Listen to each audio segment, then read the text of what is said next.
Comme vous le voyez, l'ennemi a des oreilles. Il n'est pas contagieux, mais il est héréditaire. Il est sot. Il croit que c'est nous l'ennemi, alors que c'est lui. Et c'est lui qui le dit qu'il y est. L'ennemi, il est bête, il est même diabolique, il est stupide, il est monstrueux et il n'a absolument aucune morale. Bref, ce sont des barbares, ce sont des sauvages et tous autant qu'ils sont. Population et gouvernants réunis, c'est tous les mêmes. Ils sont dangereux, donc ils méritent qu'on leur fasse la guerre. En tout cas, ça, c'est ce que va dire la propagande pour engager sa population dans un conflit, dans une guerre ou dans une colonisation par exemple. C'est ce discours qui permet à certains de différencier entre les gentils et les méchants et on pourrait même aller jusqu'à Raphaël Enthoven et considérer que certains civils valent plus que d'autres. Oui, il y a une différence à faire entre des gens qui sont des civils qui sont assassinés dans la rue par des commandos islamistes qui débarquent dans les villages pour brûler les maisons et les victimes collatérales de bombardements consécutifs à cette attaque. Je pense qu'il faut marquer cette différence, que c'est même très important de la faire. Là encore, ça n'est pas commensurable. Hélas, à la fin, c'est des enfants qui meurent. Bien sûr. Aujourd'hui, amis réfractaires, on va se demander comment est-ce qu'on peut devenir aussi extrémiste et négliger certaines vies humaines pour justifier les guerres impérialistes. Dans la dernière vidéo de cette série sur la propagande, Émeric avait écrit sur la glorification du camp des gentils par cette propagande et aujourd'hui, on va aller de l'autre côté avec comment est-ce que la propagande traite l'ennemi, le méchant. Évidemment, on va commencer en 2002 avec Bush fils qui dessinait en face de lui l'axe du mal pour justifier sa guerre d'Irak. States like these and their terrorist allies constitute an axis of evil. Alors, évidemment, c'est caricatural, mais c'est exactement ce que fait la propagande, dire que l'autre est le camp du mal. En premier lieu, ce ne sont pas les soldats ou les citoyens qui sont le mal, mais leur chef ou leur idéologie. Et il faut incarner ce mal par un ennemi bien identifié, le chef des méchants, presque le diable lui-même. Aujourd'hui, les propagandistes de guerre états-uniens, ils font exactement la même chose avec l'Iran, la Russie et la Chine, qu'ils appellent l'axe du mal. On pense évidemment à Poutine, mais pourquoi pas aussi à Biden, un génocide Joe, ou encore à Oussama Ben Laden ou Saddam Hussein. Et ce qu'il faut bien remarquer, c'est que ces monstres-là le sont par intérim selon la propagande, ça dépend de la situation. Prenons l'exemple de Kadhafi. Dans les années 90, Kadhafi c'est le dirigeant libyen terroriste atroce, un des pires salopards de la planète, qui a fait des victimes, notamment françaises, lors d'un attentat en 1989. Bref, le type c'est un monstre quoi. Au milieu des années 2000, il devient un interlocuteur légitime. Il est même invité à installer sa tente dans la cour de l'Elysée. Le gars c'est plus du tout un monstre, il lutte contre le terrorisme dans son pays et du coup il a besoin d'aide et l'État français va lui apporter cette aide-là. C'est un méchant, après ça redevient un gentil, après ça redevient méchant à partir de 2011 lorsque l'État français soutient les insurgés contre lui, le dictateur, le tyran qui opprime son propre peuple. Et grâce à l'appui de l'armée française notamment, il est capturé et lynché. Allez, autre exemple, Saddam Hussein. Dans les années 80, les États-Unis l'aident par exemple à mener des attaques chimiques contre l'État iranien. Parce que pour eux, à ce moment-là, vaut mieux Hussein que les mollahs. Puis dans les années 2000, on l'a vu, ça devient l'axe du mal et Saddam Hussein finit exécuté en 2006. Kadhafi et Saddam sont deux exemples frappants de propagande. En fait, un État a des intérêts à défendre. Il défend les intérêts de sa bourgeoisie, il défend des intérêts géopolitiques, et selon les situations, il va faire d'un même dirigeant un salaud ou un allié, selon ce qui l'arrange en réalité. La propagande, c'est un discours qui s'adapte à la réalité des intérêts des États. Déjà, pour que notre camp se sente en supériorité, il y a plein de techniques dont on a parlé dans l'épisode précédent. Mais il faut aussi que l'ennemi, lui, soit présenté comme inférieur. L'ennemi, il est à la fois manipulable et manipulé. À la fois manipulé par un tyran, mais aussi par une idéologie. Pendant la guerre froide, c'était facile, c'était le communisme. Et pareil aussi pour la guerre du Vietnam. Les interventions qui ont été mises en place, notamment par l'État français et russe en Afrique et au Moyen-Orient dans les années 2010, elles avaient pour but de détruire l'islamisme selon la propagande. Par exemple, voilà comment le ministère des Armées justifie la présence de l'armée française en Afghanistan. La difficulté, c'était de briser la glace avec cette population de paysans montagnards suspicieux. Voilà. Nous n'étions pas les nouveaux envahisseurs, les talibans étaient les nouveaux envahisseurs.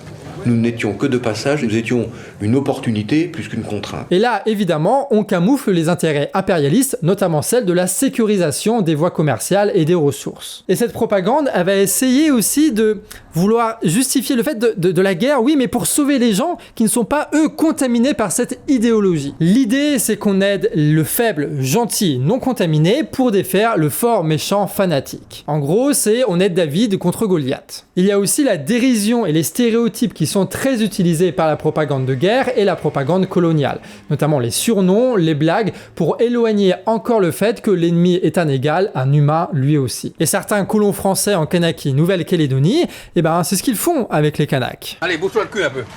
Pas payer rien branler là, hein. Pas les Kanaks, ils vont faire chier les blancs. Hein?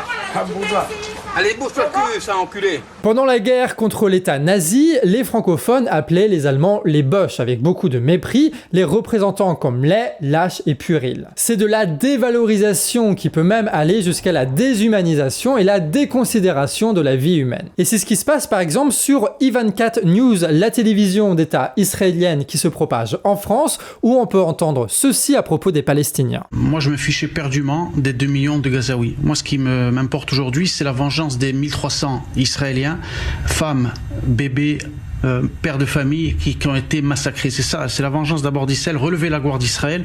Les 200 otages m'importent aussi d'une certaine manière à Gaza, mais honnêtement, je n'ai rien à faire de ce qu'ont vont devenir les 2000 personnes à Gaza, qui, il faut pas l'oublier, les gens qui font la distinction, 2 millions, les gens qui font la distinction entre la population et le Hamas, je crois qu'ils ont oublié certaines choses, ils sont tous biberonnés à la même haine du juif. Évidemment, dire ça et le répéter en boucle encore et encore, comme le fait la propagande, eh ben ça simplifie les choses pour mener des peuples à la guerre. Dieu a créé le ciel et la terre et que la terre d'Israël nous appartient, donc Dieu la donne à qui il veut.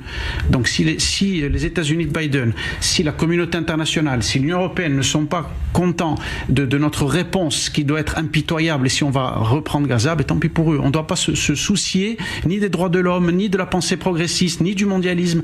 On doit avancer en tant que juif et quand on avancera en tant que juif, on ne recevra plus de claques horribles comme on a reçu. Ça, je peux vous le dire. Parce que oui, pour que les gens s'engagent, eh ben, il faut qu'ils sentent que le combat soit juste, mais aussi facile, qu'il est gagné d'avance face à des ennemis désavantagés par leur bêtise, par leur immoralité et par leur nature inférieure. C'est ce qui fait croire aux mobilisés de la guerre de 14 qu'ils étaient partis pour quelques mois seulement combattre les Allemands là-bas au front. Sauf que la guerre, elle durera 4 ans. D'un autre côté, et c'est là qu'il y a besoin d'un double discours, si l'ennemi est trop faible, pourquoi l'attaquer? Comment est-ce qu'on pourrait être considéré comme valeureux face à des nuls en sous-nombre?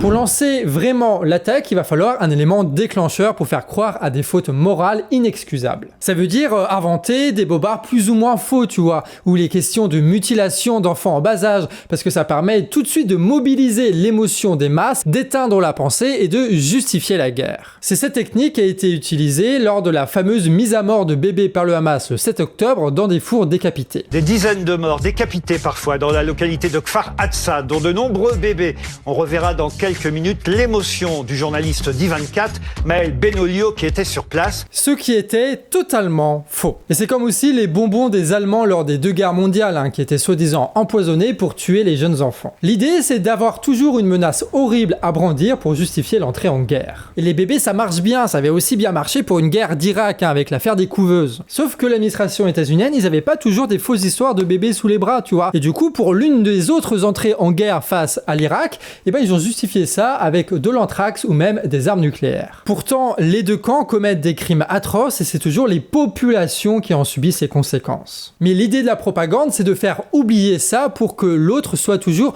le seul responsable de l'horreur et de la barbarie. Donc, il y aurait une légitimité à faire encore plus d'atrocités.